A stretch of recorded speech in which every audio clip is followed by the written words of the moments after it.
Back to the kitchen where you belong. Ghetto trash. The words didn't just pierce the glittering ballroom, they detonated it, sharp and unforgiving, shattering the night's fake elegance into 1,000 pieces. Every chandelier crystal seemed to tremble in the silence that followed. And then, splat. Victoria Sterling, dripping in diamonds, heiress of a billion-dollar empire, had just smashed an entire chocolate cake into the face of Maya Washington, frosting, exploding, everywhere, across her hair, across her shoulders, across the midnight navy dress she had chosen with care, a $900 designer gown transformed into a public joke in less than 3 seconds. Gasps ricocheted off the marble walls. Glasses tipped. Forks slipped out of stunned hands and cracked against porcelain plates. The entire room froze. Wealthy guests, frozen, all eyes locked on the scene unfolding like a car crash they couldn't look away from. Then the second wave hit. Phones, they rose like weapons, flashing red record dots across the glittering ballroom. Instagram, TikTok, YouTube. This wasn't just humiliation. This was humiliation, digitized. Victoria threw her head back and laughed, high-pitched and venomous. Into the microphone her father had trusted her with, she sneered, "Everyone, look. This is what happens when gatecrashers crawl into our world. Look at her, covered in cake, pretending she belongs here." The crowd rippled, torn between nervous giggles and uneasy glances. Some laughed too loudly, desperate to align themselves with power. Others shifted uncomfortably in their seats, glancing at Maya, still standing frozen in desert and disgrace. But here's where the world took its first real gasp. Because Maya Washington didn't cry, she didn't scream, she didn't fold. She stood utterly still, cake dripping from her chin, sugar burning her eyes, navy silk clinging in sticky ruin. But her gaze cut steel. It wasn't panic in her stare, it wasn't shame, it was something colder, sharper. The kind of stare that doesn't break, it calculates. And in that instant, in that single unmoving, humiliated second, Victoria Sterling believed she had crushed a nobody. But what nobody in that crystal chandelier ballroom realized yet was that she had just picked a fight with the wrong woman. And as the frosting dripped, her live stream counter blinked red. 50,000 viewers, any thousand, 100,000 and climbing. The fall of privilege had just begun. The ballroom held its breath. The laughter that had burst after Victoria Sterling's insult was already starting to sound wrong, brittle, desperate. Faces in sequin gowns and crisp tuxedos flickered with confusion, lips curling into awkward half-smiles, unsure if they should laugh along or look away. Victoria thrived in that hesitation. She paced in front of Maya like a predator circling blood in the water. Bracelets glittered with every movement of her hand.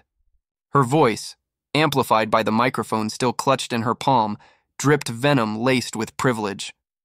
Oh, don't try to play innocent now. Every single person here saw you rifling through confidential documents. This, she spread her arm toward the frozen, silent crowd, is what happens when people like you try to sneak into places where you do not belong.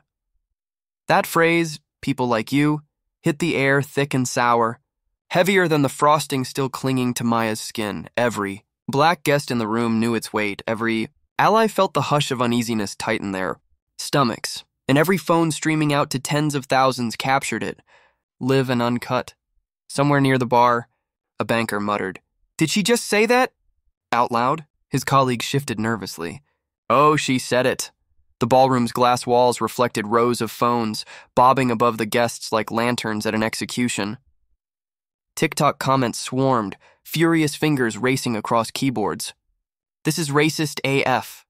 She really said people like you. On camera. Somebody chronicle this word for word." But Victoria Sterling only smirked wider. She jabbed her finger toward Maya, cake dripping from her cheek, navy dress soaked in humiliation, her briefcase spilt across the marble. Look at her. Cheap dress. Probably fake jewelry. Probably fake life.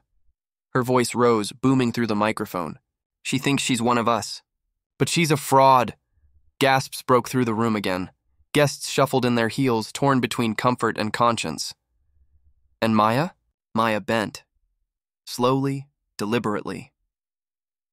She crouched, hand reaching toward the scattered papers strewn in frosting and marble dust. A breath caught in the room. Maybe this was it. Maybe she would break. Maybe she would silently clean up the mess, walk out a defeated caricature. But then, crunch. Victoria's stiletto heel came down hard on Maya's fingers. The sound was sickening, amplified over the microphone that caught every cruelty.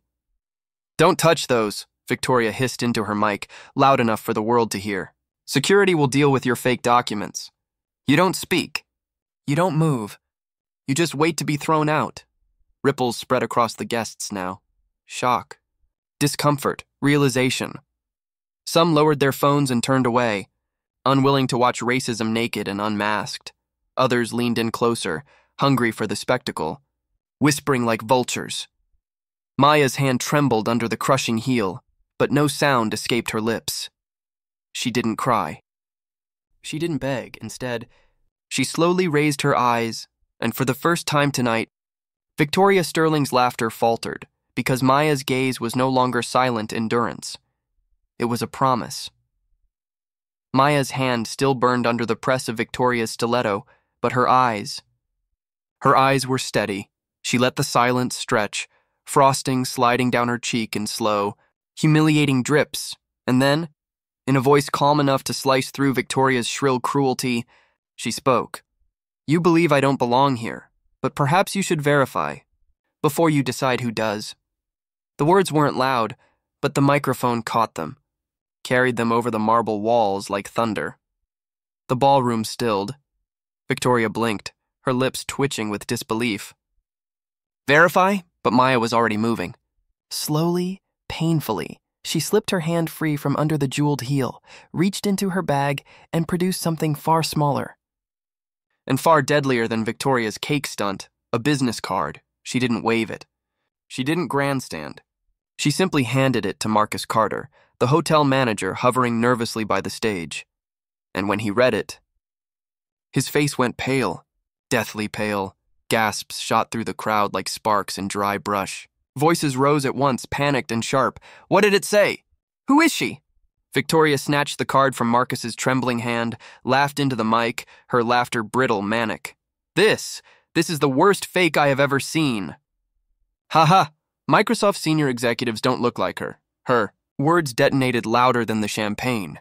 Corks that had popped an hour ago, gasps, dead silence, even. The band at the stage slowly lowered their instruments because everyone heard it. The racist venom under the polish, sharpened and aimed, and every single phone, streaming live to tens of thousands, had captured it, word for word. Maya stood taller, cake dripping down her dress, and for the first time, the crowd began to realize this night was no longer Victoria's performance. It was Maya Washington's stage. Victoria's brittle laughter still echoed through the chandeliers. "Microsoft executives don't look like her. Look at her, covered in cake." The insult cut sharper than glass. The silence that followed was even sharper. But Maya did not flinch. Slowly, deliberately, she lifted her cracked phone, frosting still smeared across the case from Victoria's assault. The screen glowed bright as she tapped it alive. The ballroom's projector flickered. Images burst across the 30-foot screen at the front of the hall. Her credentials. Official. Undeniable. Microsoft Executive Portal photo. Dr. Maya Washington. Title, Senior Vice President. Azure Division. The reaction was instant. Gasps, shouts, utter disbelief. A woman near the front whispered, and the hushed microphone accidentally caught it. "She's real." TikTok comments slammed across Sterling's livestream faster than the screen could scroll. She lied and said Microsoft execs don't look like her. Joke's on her. That cake attack is about to cost billions. This is racism caught in 4K. Victoria's face drained of color under her perfect makeup. Diamante bracelets didn't glitter. They shook. But desperation clung like perfume as she hissed into her mic, "It's fake! She's an actress!" You all saw her, look at her. She's ghetto trash in a cheap dress covered in cake frosting.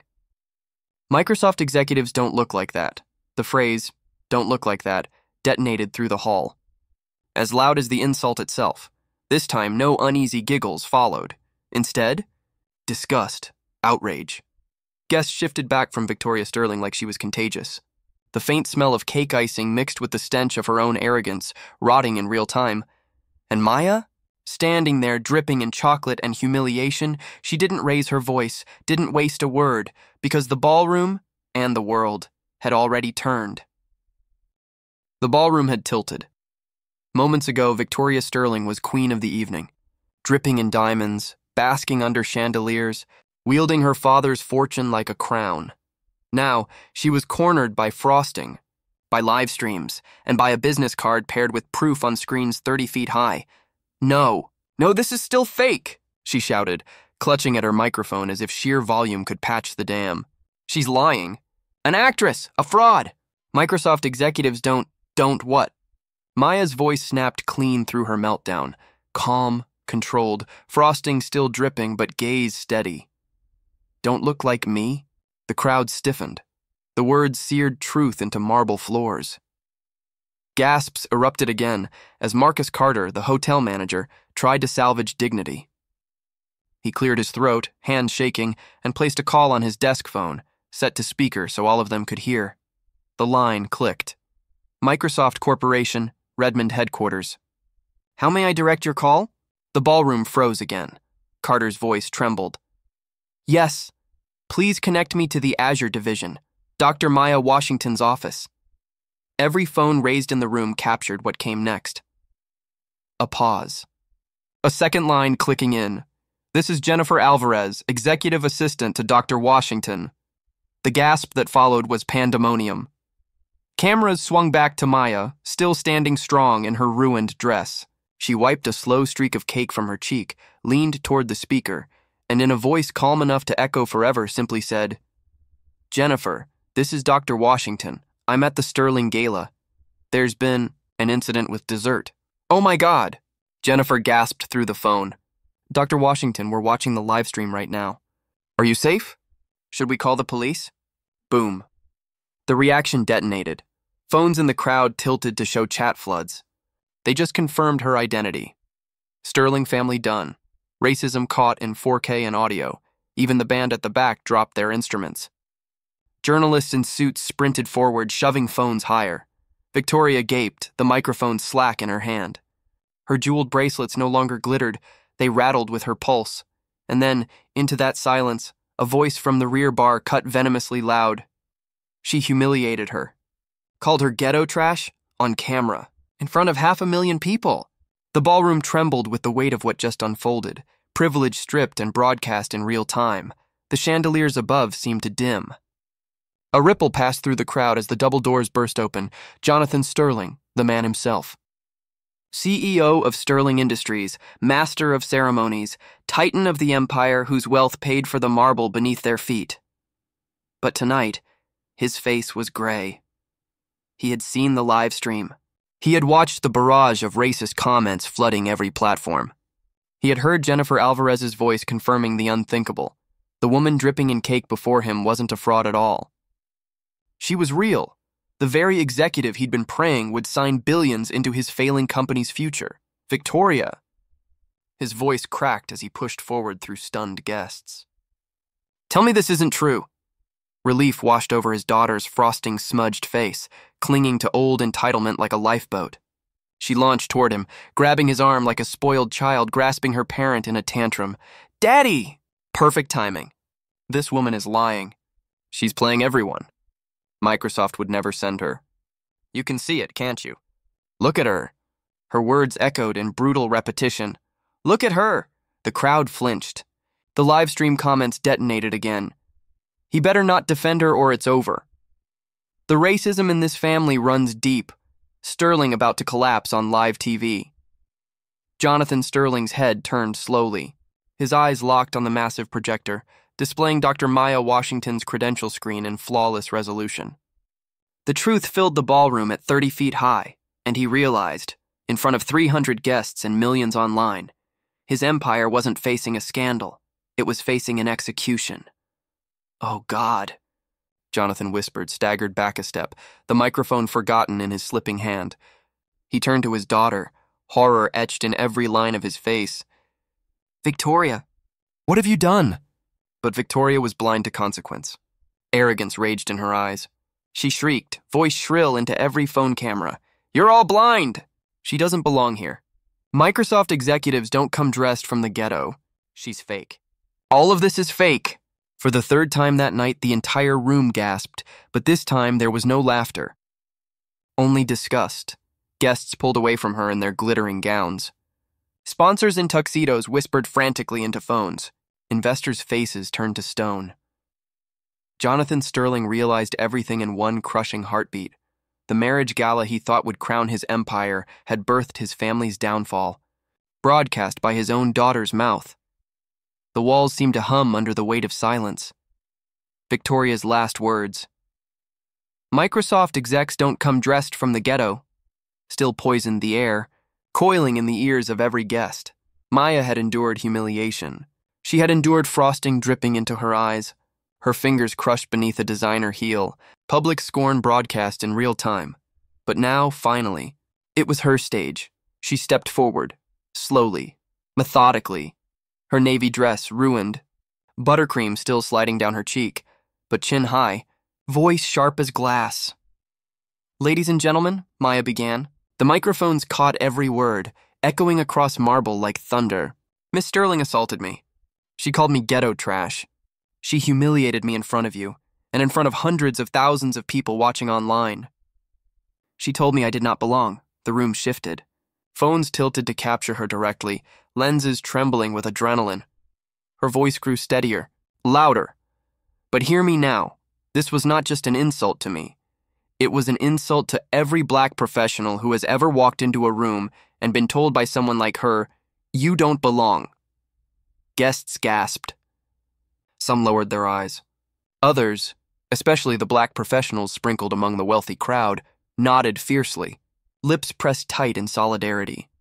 Maya's words were flooding Livestream captions. "Screen by screen. This isn't humiliation, and this is history. She's speaking for all of us. Cut the cake. Serve the truth," Victoria scoffed, shrill once more. "This is dramatics." "She's weaponizing pity because she's... But the crowd growled before she could finish. This time, no one moved away from Maya. They stepped back, physically, from Victoria. And Maya, her ruined dress glowing steel blue beneath chandeliers, dropped the hammer. "I came tonight not just as a guest, not just as a woman, not just as a Microsoft executive. I came here to sign an agreement, one that would have saved Sterling Industries." Gasps erupted again. Guests spun toward Jonathan Sterling, who collapsed into his chair, face in his hands. Maya's eyes burned through Victoria like fire through ice. "But after tonight, the contract is void. Not because of me. Not because of Microsoft, but because your daughter believed her privilege gave her the right to insult, degrade, and assault someone she thought was powerless. She was wrong. She's not just responsible for a cake on my dress. She's responsible for the destruction of your empire." The ballroom erupted. Gasps, shouts, phones thrust higher, journalists tearing into notepads. Livestream comments blasting across every screen. "The most expensive cake in history. 4.2B lost in 4.2 minutes. Privilege meets consequence." Victoria staggered. Pale as marble, frosting clinging to her manicured nails. For the first time all night, she realized she was not untouchable. She was exposed. No, this isn't what it looks like." Victoria Sterling's voice cracked through the ballroom, shrill and desperate. Frosting flecked her diamonds as she clutched her mic like a drowning woman clinging to driftwood. "She's twisting this. It was just cake," she stammered, voice rising into hysteria. "A small misunderstanding, that's all." But the crowd didn't buy it, not anymore. Phones kept rolling. Screens blazed red. Every person watching online had heard her words already. Ghetto trash. "People like you. Microsoft executives don't look like that." There was no misunderstanding. There was proof. "Misunderstanding?" Maya repeated, her tone razor calm.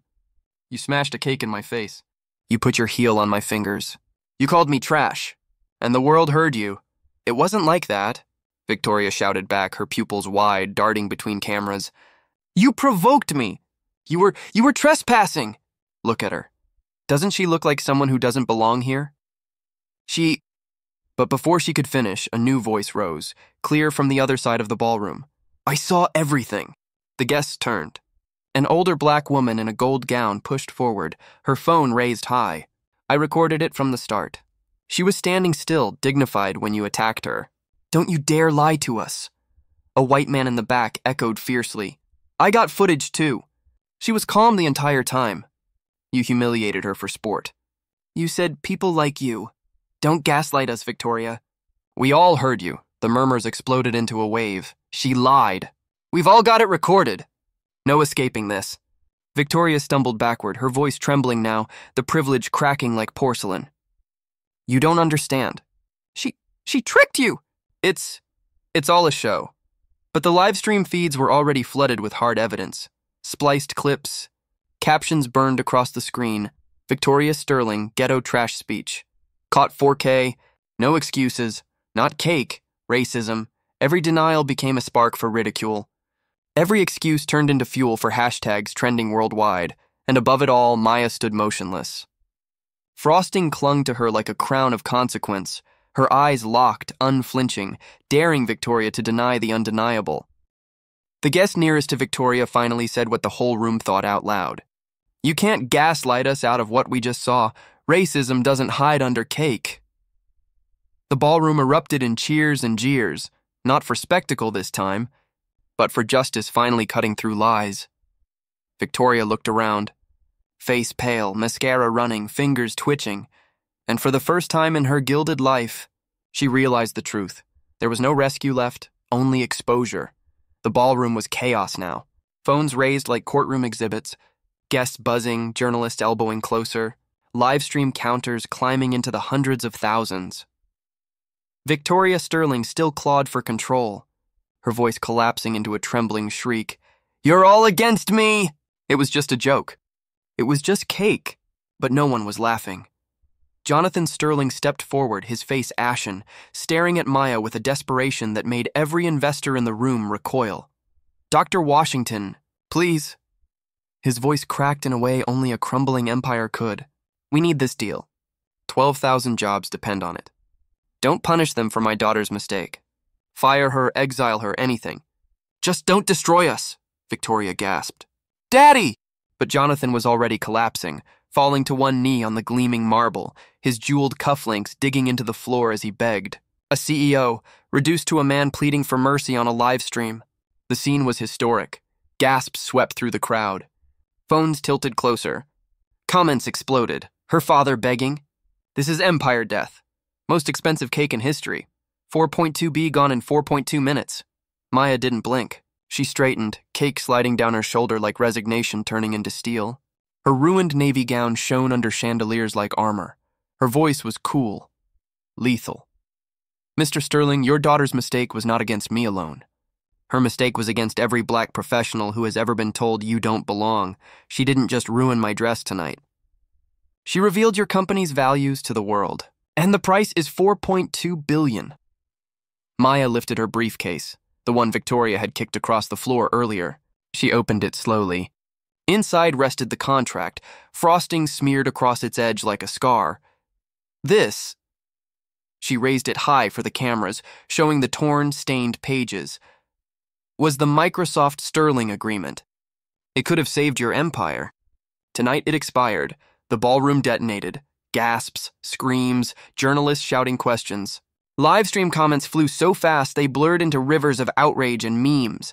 Investors bolted out the side doors, hastily dialing lawyers. Socialites whispered furiously, staring daggers at Victoria as though her arrogance had contaminated their gowns, and that's when security moved. The chief, jaw set, strode forward with 2 guards. They weren't headed for Maya, they were headed for Victoria. Miss Sterling, he barked, loudly enough for microphones to pick up. You assaulted a guest in front of 300 witnesses and 500,000 live-stream viewers. You're under arrest. Handcuffs gleamed silver under the chandelier light as they clicked tight around Victoria's trembling wrists. She screamed, mascara running in black streaks, cake still under her nails. It was just cake. This is insane. Daddy, stop them! But Jonathan Sterling only dropped his head into his hands. He didn't stand. He didn't speak. The empire he built was collapsing in front of him, and there was nothing left to salvage. The crowd let out a roar. part disbelief, part vindication. Some clapped, some chanted. But all knew they had witnessed privilege destroyed in real time. The ballroom had become something out of legend. Victoria Sterling, once untouchable heiress, was now restrained in handcuffs, mascara streaming down her face, screaming into the void. Her father sat hunched, broken, empires bleeding from every pore of his collapsing name. Journalists swarmed. Guests whispered, phones streamed it all to millions. The world watched Sterling privilege crumble in real time. But at the very center of it all, a woman covered in cake stood taller than every chandelier in the room. Dr. Maya Washington. Humiliated in sugar, baptized in exposure, transformed into steel in front of an audience thirsty for truth. She turned slowly, her frosting-streaked hands gripping the podium microphone left behind. Every eye followed, every feed waited to hear her final word. Her voice cut quiet but lethal. Tonight, I was told I didn't belong. I was called ghetto trash. I was assaulted in front of you all because I dared stand in a room they believed only privilege deserves. But hear me. This was never about cake. This was never about a dress. This was about the truth. The ballroom was dead silent now. Even the sobbing of Victoria in cuffs faded beneath the weight of Maya's words. And the truth is this. No amount of money, silk or diamonds gives anyone the right to decide who belongs. No contract, no title, no empire changes the fact that dignity belongs to every single human being, and tonight you saw it with your own eyes. Privilege can break. But truth does not, applause thundered. Some guests rose to their feet. Livestream comments flooded screens globally. Truth carries farther than privilege ever will. Respect cannot be bought. History was just made. Maya stepped down from the stage, her ruined navy gown streaked with frosting and steel. Reporters leaned forward with questions. But she didn't need to answer, because her statement wasn't for headlines, it was for history. The crowd parted as she walked toward the grand exit doors, heels clicking against marble. City lights spilled in through tall glass panes, casting her reflection in luminous contrast, not as a victim smeared in chocolate, but as a leader who had turned insult into consequence. And as the cameras followed her into the night, the lesson was immortalized in every repost, clip, and meme. Respect cannot be bought. Arrogance cannot outlive exposure. Truth carries farther than privilege ever can. Fade out.